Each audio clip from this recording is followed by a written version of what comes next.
Tehri dam के बाद अगला क्वेश्चन आप लोग देखिए। उत्तराखंड में स्थित बद्रीनाथ मंदिर किस नदी के तट पर स्थित है? अभी आपको बता कि बद्रीनाथ जो मंदिर है वो अलकनंदा नदी के किनारे पर बसा हुआ है। इस नदी पर है, अलकनंदा नदी के किनारे पर बसा हुआ है आपका बद्रीनाथ मंदिर। तो कौन सी नदी है? अलकनंदा नदी। और अलकनंदा नदी कहाँ से निकलती है? ये है तटोपंथ जो ग्लेशियर है, ये निकलती है, ये चमोली जो डिस्ट्रिक्ट है वहां से निकलती है। तो ध्यान देगा। और एक बात आपको और ध्यान रखना है, जो अलकनंदा नदी है ना, जो पंच प्रयाग बनाती है उनमें से एक जो कॉमन नदी होता है वो अलकनंदा नदी होती है, और बाकी जो 5 नदियां हैं वो अलग अलग इनसे आके मिलती है। तो अलकनंदा नदी क्या है? कॉमन नदी है जो पंच प्रयाग होती है। एक बात आप लोग जानते होंगे, जो उत्तराखंड में 4 धाम है। उत्तराखंड में कितने धाम है? जो उत्तराखंड के जो 4 धाम है ना, उसमें ये जो बद्रीनाथ हो गया, केदारनाथ हो गया, और गंगोत्री और यमुनोत्री जो 4 स्थल है, इसको मिला के क्या बनते हैं? 4 धाम बनते हैं। और एक भारत में भी एक 4 धाम होता है, जो जिसमें शंकराचार्य होते हैं, जिनके मुखिया कौन होते हैं? शंकराचार्य से कहा जाता है। तो भारत में जो 4 धाम है ना, उसमें से जो बद्रीनाथ है वो एक धाम है। बद्रीनाथ में मेनली क्या होता है? जो जोशी मठ होता है, बद्रीनाथ धाम का जो शीतकालीन निवास जो होता है ना, जोशी मठ। जोशी मठ का अभी देखिए नाम भी बदल दिया गया जोशी मठ का, अभी ज्योतिष मठ कर दिया गया। जहाँ पे क्या है, जो शंकराचार्य जी है वहाँ पे क्या तपस्या वगैरह किए थे, तो उसको ध्यान रखना। तो ज्योतिर्मठ जो शंकराचार्य है, ये को क्या है, इसको या बद्रीनाथ को क्या है, 4 धामों में देखिए। एक तो है आपका बद्रीनाथ हो गया, एक है आपके द्वारका हो गया, तीसरा हो गया पुरी हो गया, और चौथा है जो रामेश्वरम हो गया। तो रामेश्वरम, पुरी, बद्रीनाथ और द्वारका, ये 4 स्थल है जिसे क्या कहा जाता है? 4 धाम कहा जाता है, भारत का 4 धाम। और उत्तराखंड का 4 धाम कौन सा हो गया? उत्तराखंड का जो 4 धाम है वो है बद्रीनाथ, केदारनाथ, यमुनोत्री और गंगोत्री। ये जो 4 स्थल है, इसे क्या कहा जाता है? उत्तराखंड का 4 धाम। और आप लोग सुने होंगे उत्तराखंड में अभी 4 धाम यात्रा शुरू, 4 धाम क्या है, रोड बनाया जा रहा है, जिसको 4 धाम सड़क रोड जोड़ने की बात की जा रही है। 2016 में ये प्रोजेक्ट शुरू हुआ था, उसको भी ध्यान रखिएगा। जो 4 धामों को क्या सड़क मार्गों से क्या है जोड़ने का काम चल रहा है, ये भी आप लोग चाहिए।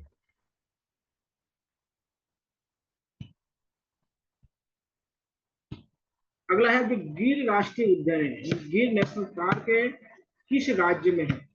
देखिए, जो गिर नेशनल पार्क है ये आपका गुजरात में है। कहाँ पे है? गुजरात। नहीं, जो गिर राष्ट्रीय उद्यान है ये भारत का एकमात्र लायन सफारी है। लायन को क्या होता है यहाँ पे कंजर्वेशन की जाती है, जो शेर का कंजर्वेशन होता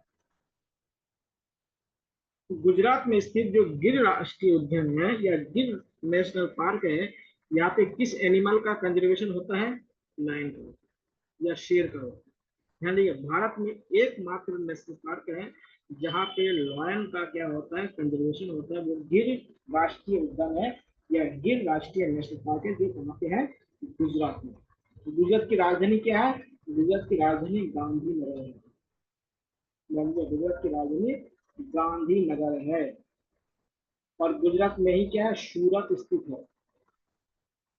सूरत को क्या होता है?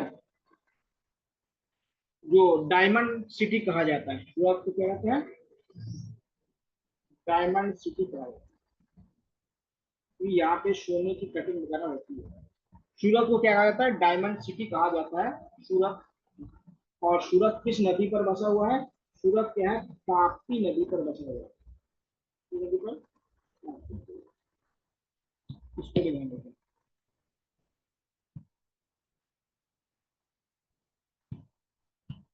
सभी पॉइंट को याद रखिएगा और ऑर्डरिंग से याद रखिएगा, तो हम लोग जल्दी है। अब ये पेरियर नदी किन राज्यों से होके बहती है?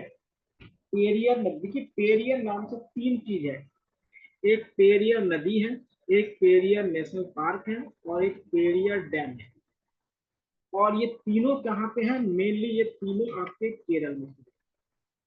ये तीनों कहाँ पे हैं? ये तीनों आपका कहाँ पे है? केरल में स्थित है। जो पेरियर रिवर है, पेरियर क्या है आपका नेशनल पार्क है, और पेरियर क्या है लेक है।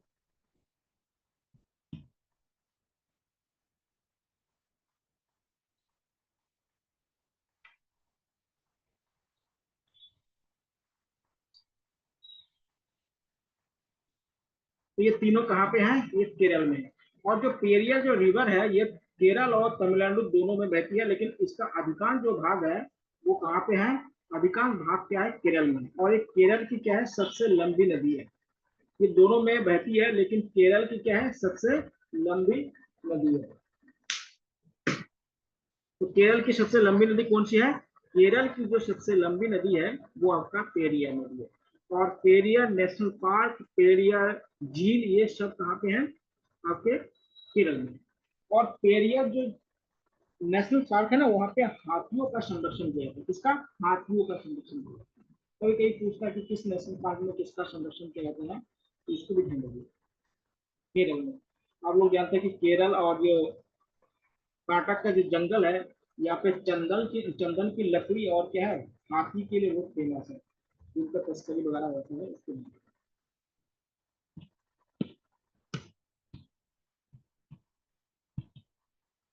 अगला देखिए थोड़ा सा, अब हिस्ट्री से एक दो क्वेश्चन लाया हूँ जिससे सभी का थोड़ा कवर हो जाए। ठीक है, क्वेश्चन है प्लासी का युद्ध किस, जो युद्ध हुआ था, वो जो मैदान हुआ था, प्लासी का युद्ध का जो मैदान है वो किस राज्य में हुआ है? ये किस राज्य में हुआ था प्लासी का युद्ध? देखिए प्लासी का जो युद्ध है ना, ये भारत में अंग्रेजी साम्राज्य को स्थापित करने के लिए पहला युद्ध है। अंग्रेज साम्राज्य को स्थापित करने के लिए, देखिए पहले जो युद्ध किया गया था अंग्रेज लोग अपने व्यापार को बढ़ाने के लिए किया गया था। लेकिन प्लासी का जो युद्ध है ये सबसे पहले क्या है, अंग्रेज भारत में क्या है, राज्य स्थापित करने के बाद था। और कब हुआ था प्लासी का युद्ध? ये 1757 को हुआ। ठीक है, किनके किनके बीच हुआ था? ये हुआ था अंग्रेजों की तरफ से, लॉर्ड क्लाइव सेना का नेतृत्व कर रहे थे, और भारत में जो बंगाल के उस समय नवाब थे सिराजुद्दौला, सिराजुद्दौला के मध्य ये हुआ था।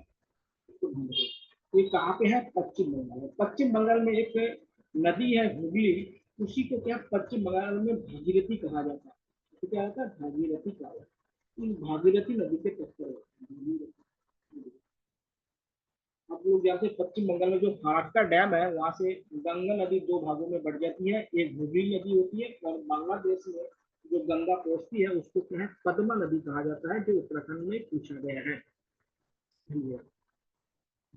तो उत्तराखंड का में पूछा गया सवाल है। अगला क्वेश्चन देखिएगा, भारत के पहले गवर्नर जनरल कौन थे? भारत के देखिए सबसे पहले बंगाल के गवर्नर जनरल बने, फिर भारत के गवर्नर जनरल बने, फिर क्या है भारत के वायसराय बने। तो ये तीन पद अलग अलग टाइम पे बने थे, उसको ध्यान रखिएगा। तो भारत के पहले गवर्नर जनरल कौन बने थे? ये बने थे लॉर्ड विलियम बेंटिक बने थे। ये कब बने थे? 1835 में। इससे पहले 1773 में लॉर्ड जो वारेन हेस्टिंग है, लॉर्ड वारेन हेस्टिंग है, इसको बंगाल का गवर्नर जनरल बनाया गया। बंगाल का गवर्नर जनरल बनाया गया। मैंने आपसे पूछा था कि बंगाल के गवर्नर जनरल कौन थे, तो आप बताइएगा लॉर्ड वारेन हेस्टिंग। एक व्यक्ति का नाम सुना होगा, लॉर्ड कैनिंग। लॉर्ड कैनिंग का नाम सुना होगा। इसे क्या, इसके भारत का पहला वायसराय कहा जाता है, वायसराय। ये कब बने थे? ये बने थे 1858 में। तीन व्यक्ति अलग अलग पद से बने हैं, उसको ध्यान। पहला बंगाल का गवर्नर जनरल कौन बने थे? 1773 में ये बने थे लॉर्ड वारेन हेस्टिंग। और 1835 में भारत के पहले गवर्नर जनरल कौन थे? लॉर्ड विलियम बेंटिक थे। और लॉर्ड कैनिंग 1858 में वायसराय बने थे। एक बात ध्यान रखिए, विलियम बेंटिक के बारे में एक बात समझिए, क्योंकि इन्हीं के समय पे क्या है, भारत में जो उच्च शिक्षा है उसका माध्यम अंग्रेजी कर दिया गया था। कब कर दिया गया था? 1835 में कर दिया गया था कि जो हाई एजुकेशन होगा, हायर एजुकेशन होगा, हायर एजुकेशन में जो मीडियम होगा वो क्या होगा? इंग्लिश होगा। और उसको बनाने वाले कौन थे? Lord Macaulay. इसको बनाने वाले कौन थे?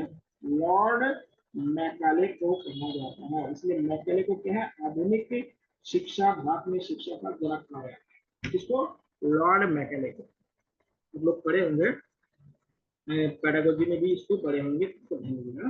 तो लॉर्ड मैकेले ने क्या है, भारत में अंग्रेजी शिक्षा के लिए सुझाव दिया था, और उसी के आधार पर 1835 में भारत में जो हायर एजुकेशन में जो उच्च शिक्षा है उसमें इसका माध्यम क्या कर दिया गया? अंग्रेजी कर दिया। देखिए, जो प्राथमिक शिक्षा था वो मातृभाषा में ही दी जाती है। देखिए, आप लोग जानते हैं कि मातृभाषा में जो शिक्षा दी जाती है बच्चे जल्दी समझ जाते हैं। आप लोग देखेंगे जो बच्चे होते हैं वो कभी स्कूल नहीं जाते होंगे, फिर भी क्या होता है, घर में बैठे बैठे पूरा भाषा सीख जाते हैं। अगर उन्हीं भाषा में अगर उनको शिक्षा दी जाए तो वो अच्छी शिक्षा मतलब जल्दी कैच कर पाएंगे। अब एक बच्चे उनको जबरदस्ती अंग्रेजी पढ़ाया जा रहा है तो उनको दिक्कत है। आप लोग जानते हैं कि भारत को छोड़ के विश्व में अधिकांश जो देश है वो अपनी मातृभाषा में ही शिक्षा देते हैं। आप लोग अगर मालूम नहीं हो तो समझ लीजिएगा, जितने भी यूरोप वगैरह में जो लोग एजुकेशन करने के लिए जाते हैं, जैसे एमबीबीएस वगैरह करने के लिए जाते हैं, जैसे रशिया वगैरह जाते हैं, तो वहाँ पे पहले साल क्या होता है, उनके लैंग्वेज सिखाया जाता है। पहले साल उनमें डॉक्टरेट नहीं सिखाते, पहले साल उनके लैंग्वेज सिखाया जाता है, क्योंकि वहाँ पे इंग्लिश में क्या नहीं होता है, डॉक्टरेट नहीं सीखी जाती है, वहाँ पे रशियन लैंग्वेज में सीखी जाती है। अभी देखिए हमारे उत्तराखंड और एमपी वगैरह में कुछ इंजीनियरिंग और मेडिकल कॉलेज क्या है, उसमें हिंदी मीडियम से क्या है, मेडिकल कॉलेज और इंजीनियरिंग कॉलेज शुरू की गई है सरकार की तरफ से। तो ये होनी चाहिए, क्योंकि हमारे यहाँ की जो लोकल लैंग्वेज है उसको कभी बढ़ावा देना बहुत जरूरी है। इंग्लिश क्या है, एक मीडियम है। इंग्लिश का मतलब क्या है, इंटेलिजेंट नहीं है। इंग्लिश जानने का मतलब ये नहीं है कि कोई व्यक्ति इंटेलिजेंट है, ये इसका मान्यता नहीं है, बल्कि क्या होता है, एक भाषा को जाना है, कुछ नहीं है। लेकिन भारत में क्या था, इंग्लिश जानने वाले लोग अपना को या लोग सोचते हैं कि उनके पास ज्यादा नॉलेज होगा, ऐसा कुछ नहीं। अगला देखिए, रोम किस देश की राजधानी? देखिए, रोम आप लोगों ने सुना होगा, ये यूरोप में एक शहर है और ये इटली की राजधानी है। किसकी राजधानी है? इटली। और रोम क्या है, एक नदी है जिसके किनारे बसा है, उसको टाइबर नदी कहते हैं। कौन सी नदी कहते हैं? टाइबर नदी के किनारे बसा है। और रोम के अंदर ही क्या है, दुनिया का सबसे छोटा देश स्थित है, जिसको वेटिकन सिटी कहते हैं। वेटिकन सिटी दुनिया का सबसे छोटा देश, सबसे छोटा देश वेटिकन सिटी, जो रोम शहर में ही स्थित है। हाँ जी, रोम शहर में ही स्थित है। कौन सा? वेटिकन सिटी दुनिया का सबसे स्मॉलेस्ट कंट्री, इसको ध्यान रखिएगा। और दुनिया का सबसे बिगेस्ट कंट्री कौन सा है? बिगेस्ट कंट्री, सबसे बड़ा कंट्री है आपका रशिया। ये रूस सबसे बड़ा है। और दुनिया का सबसे छोटा देश कौन सा है? वेटिकन सिटी, जहाँ पे पोप निवास करते हैं। ये पोप का जो अपना क्षेत्र है उनको वेटिकन सिटी कहा जाता है। पोप आप लोग जानते हैं कि जो ईसाई धर्म के जो सर्वोच्च धर्मगुरु होते हैं उनको पोप कहा जाता है। ईसाई धर्म में जो सर्वोच्च धर्मगुरु होते हैं उनको क्या कहा जाता है? उनको पोप कहा जाता है। तो टाइबर नदी किनारे पे क्या है, रोम बसा है और इटली की राजधानी है। और इसी में क्या है, वेटिकन सिटी है, जो दुनिया का सबसे छोटा देश है। तो किसका छोटा लिखिए, सबसे छोटा देश, स्मॉलेस्ट कंट्री है ये, इसको। और सबसे बिगेस्ट कंट्री कौन सा है? रशिया है। सबसे बिगेस्ट कंट्री कौन सा है? रशिया।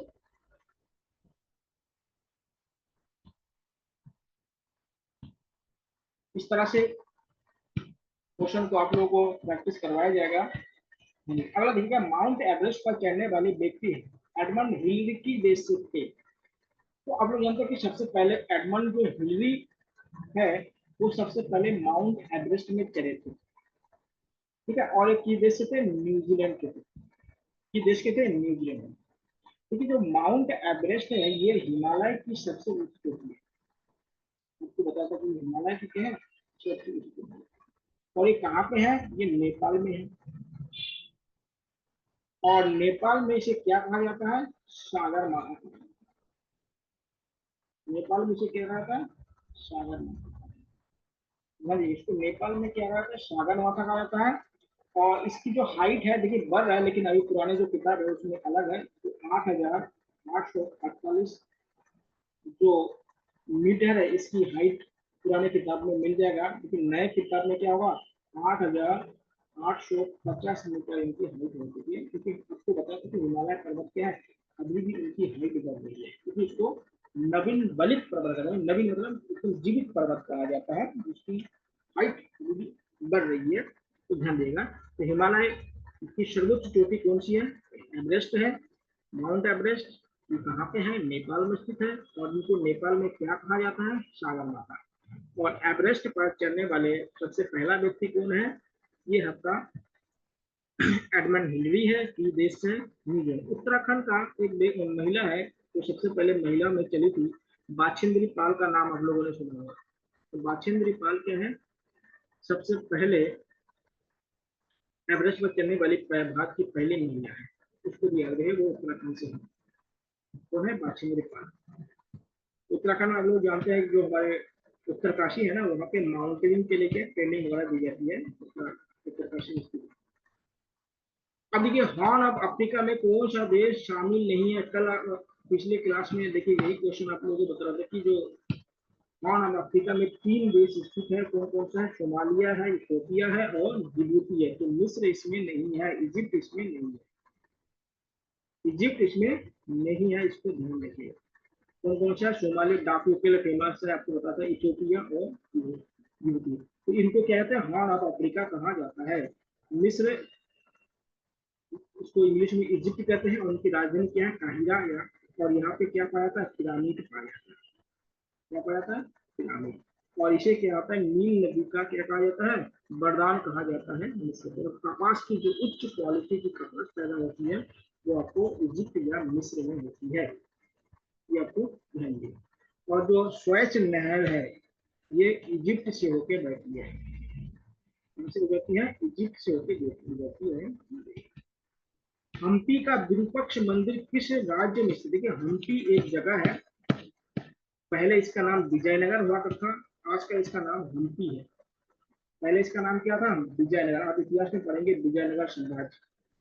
तो विजयनगर साम्राज्य का पार्ट था, आजकल इसका नाम क्या है? हम्पी कर दिया गया। और यहाँ पे एक विरूपाक्ष मंदिर है। और ये कहाँ पे है? विरूपाक्ष जो मंदिर है ये क्या है? भगवान विष्णु को समर्पित है। स्थित है, भगवान विष्णु को समर्पित है। यहाँ पे एक बहुत बड़े शासक बैठे थे, कृष्ण देव राय, उनके द्वारा इसका निर्माण किया गया था। इसको भी ध्यान देना। अगला है, तुंगभद्रा नदी किस नदी का सहायक नदी है? यानी ट्रिब्यूटरीज है। अब ये पहली बात है कि मेन रिवर और ट्रिब्यूटरीज में क्या अंतर होता है, समझिए। आपको बताऊंगा जियोग्राफी में। देखिए, मेन रिवर का जो डेप्थ होता है, गहराई होती है, वो ज्यादा होता है। और जो ट्रिब्यूटरीज होता है, सहायक नदी होती है, उसकी जो गहराई होती है कम होती है। इसलिए जो गहराई नदी होगा ना, उसकी फ्लो ज्यादा होगा, वो बहाव क्या होगा? तेज होगा, उसको ढाल ज्यादा होगा, उसकी स्लोप ज्यादा होगा। और जो इंक्रीज होता है उसकी स्लोप ज्यादा होगा। तो वह जो नदी है वो क्या है? कृष्णा नदी की नदी है। कृष्णा नदी की शायद नदी। कृष्ण नदी कहाँ से निकलती है? कृष्ण नदी आपका निकलती है महाबलेश्वर पर्वत से। महाबलेश्वर से निकलती है। गोदावरी कहाँ से निकलती है? ये नासिक के नदी से निकलती है। नासिक जो महाराष्ट्र में जगह है, वहां पे एक जगह नासिक के नजदीक एक जगह है, त्रम्बकेश्वर जगह है, वहां से ये निकलती है। कावेरी नदी कहाँ से निकलती है? ये ब्रह्मगिरी पर्वत से निकलती है। कौन सी पर्वत है? ब्रह्मगिरी पर्वत से निकलती है। महानदी कहाँ से निकलती है? ये अमरकंटक से निकलती है। अमरकंटक जो छत्तीसगढ़ है। तो ये अलग अलग नदी का उद्गम स्थल भी आपको बता दे रहे हैं, इसको याद रखिएगा। अब देखिए, दूसरा जो क्वेश्चन है उसको भी ध्यान रखिएगा। दक्षिण भारत की गंगा किसे कहा जाता है? दक्षिण भारत की बोल रहा है, इसको तो ध्यान दीजिएगा। यहाँ पे लोग कंफ्यूज कर जाता है। देखिए, दक्षिण भारत की गंगा या वृद्ध गंगा या दक्षिण गंगा, ये 3-4 शब्द बहुत ज्यादा कंफ्यूजिंग है। अगर दक्षिण भारत की गंगा अगर आपसे पूछा जाए तो आप आंख बंद करके लगा दीजिएगा कावेरी नदी। क्या नदी लगाएंगे? कावेरी नदी। और एक बात ध्यान रखिएगा, जिस प्रकार से उत्तर भारत में गंगा नदी का जितना पवित्र माना जाता है गंगा नदी को, उसी प्रकार दक्षिण भारत के जो लोग हैं वो कावेरी नदी को उतना पवित्र नदी मानते हैं। कावेरी को वो लोग सबसे गंगा से भी पवित्र नदी मानते हैं, दक्षिण भारत की बात करें तो उत्तर भारत में गंगा नदी को पवित्र माना जाता है और दक्षिण भारत में कावेरी नदी को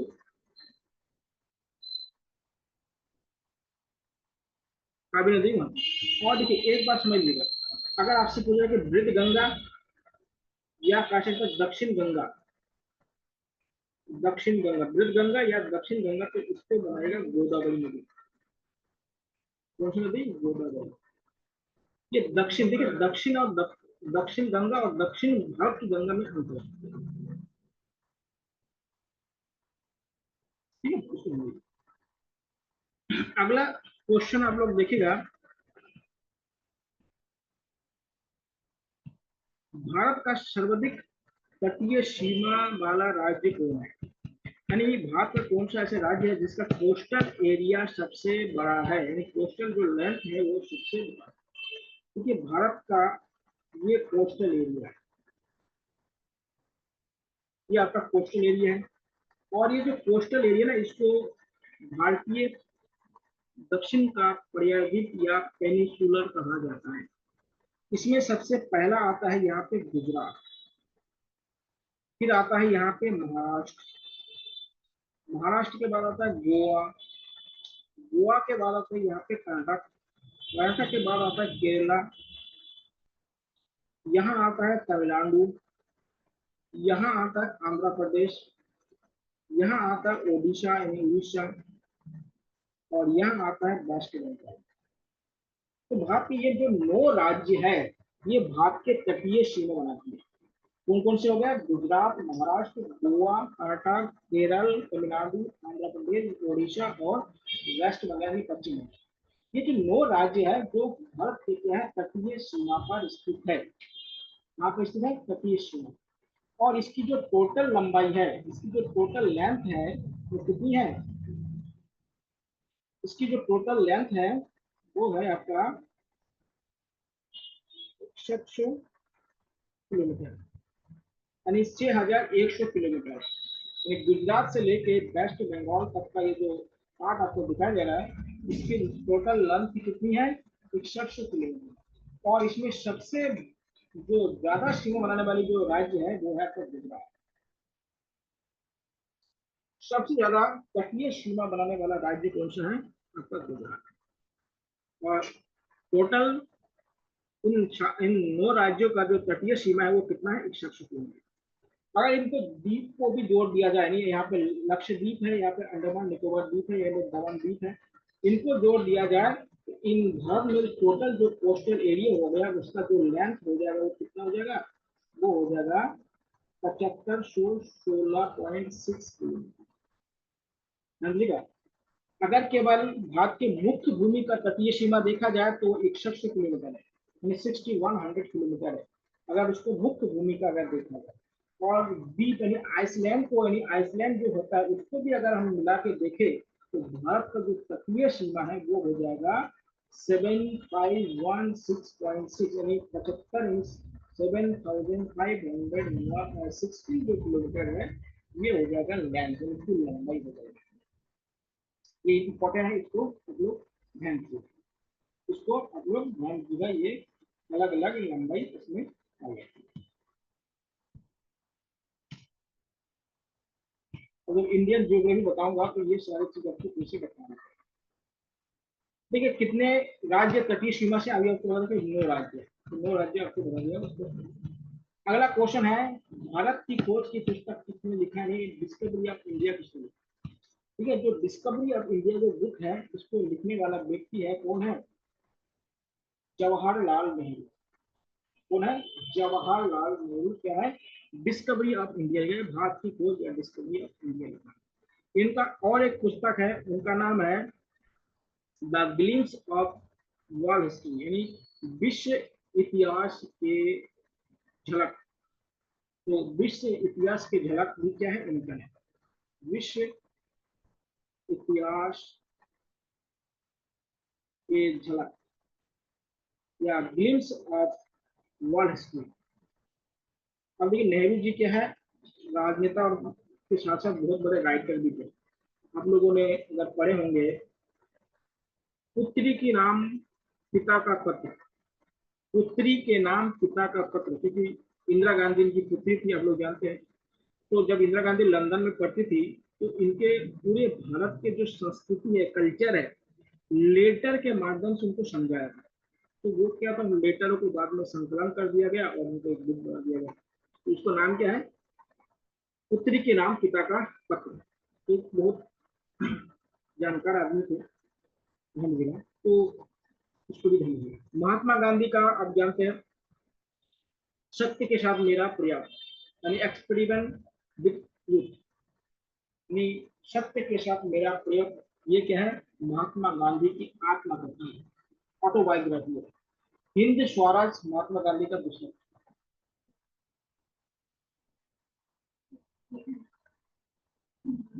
तो हिंद स्वराज क्या है, इनका है, और सत्य के साथ मेरा प्रयोग, ये भी क्या, महात्मा गांधी की आत्मकथा और एक गुजराती भाषा में लिखी है। ठीक है, उसको ध्यान रखना।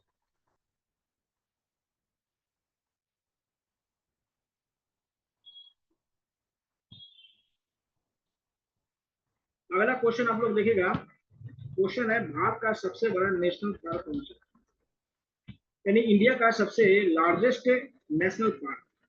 ठीक है, आपको पता है कि सबसे पहले नेशनल पार्क का मान्यता कब दिया गया। देखिए भारत में नेशनल पार्क की जो मान्यता दिया गया था, ये 1973 को दिया गया। सबसे पहले किसको दिया गया था, सबसे पहले जिम कार्बेट को दिया गया था। ये सबसे भारत का पहला नेशनल पार्क। और भारत का अगर सबसे बड़ा नेशनल पार्क अगर देखा जाए क्षेत्रफल के आधार पर, तो वो है हेमिस नेशनल पार्क। कौन सा है, हेमिस नेशनल पार्क, कहाँ पे है, Jammu and Kashmir. Hemis national park है भारत का सबसे बड़ा, क्षेत्रफल के आधार पर सबसे बड़ा नेशनल पार्क है। और भारत का पहला जो नेशनल पार्क है वो है आपका Jim Corbett national park. Bandipur जो नेशनल पार्क है ये कहाँ पे है, ये कर्नाटक में। शिमलीपाल कहाँ पे है, ये ओडिशा में। उनके भी राज्य भी पूछ लेता है। और हेमिस सबको बता दिया, जिम कार्बेट उत्तराखंड में है।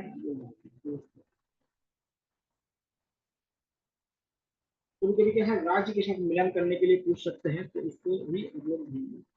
और ये जो जिम कार्बेट नेशनल पार्क है, यहाँ पर सबसे पहले टाइगर रिजर्व भी शुरू किया गया। बाघों का जो संरक्षण है, टाइगर रिजर्व भी इसे सबसे पहले बना। टाइगर रिजर्व, इसको भी आप लोग ध्यान दीजिएगा, तो उत्तराखंड के पौड़ी और नैनीताल डिस्ट्रिक्ट में हुआ है।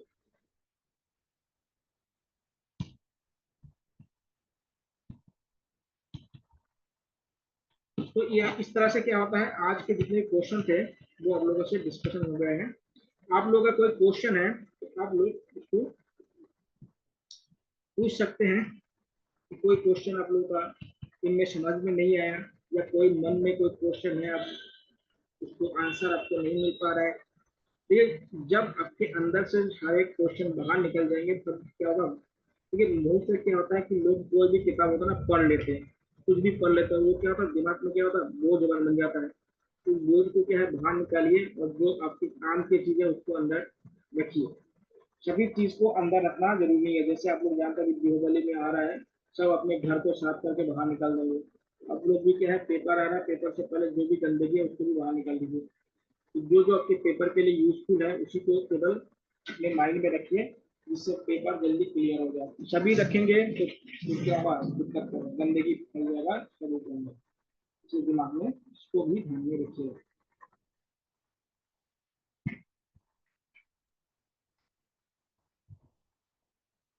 ठीक है, आप लोगों का कोई क्वेश्चन है, नहीं है, चलिए अगर क्वेश्चन सर नहीं है तो कल हम लोग ये क्या है, फिर से जो हमारा ज्योग्राफी चल रहा था, वर्ल्ड मैप चल रहा था, उसको 3 कॉन्टिनेंट आप लोगों को बता दिया हूँ, और 3 कॉन्टिनेंट और बताना है, क्योंकि टाइम अब ज्यादा नहीं रह गया है। शुरू करेंगे तो फिर क्या होगा, ज्यादा देर तक क्लास नहीं हो पाएगा।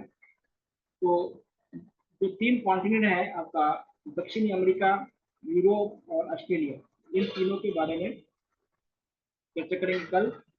और जो 3 बता दिया था, एशिया, अफ्रीका और नॉर्थ अमेरिका, उनमें जो भी नदियां हैं, झीलें हैं, माउंटेन है, और इन सभी को याद करके रखिएगा कि इन्हीं से क्वेश्चन बनते हैं।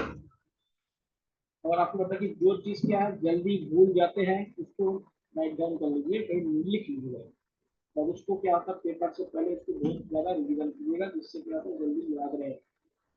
एक तरीका है, तरीका करना पड़ेगा, नहीं तो हो नहीं पाएगा। ठीक है, तो आज हम लोग यहीं पे समाप्त करते हैं। अगर आप लोगों का कोई क्वेश्चन नहीं है तो फिर हम लोगों से कल मिलते हैं। सबको गुड नाइट।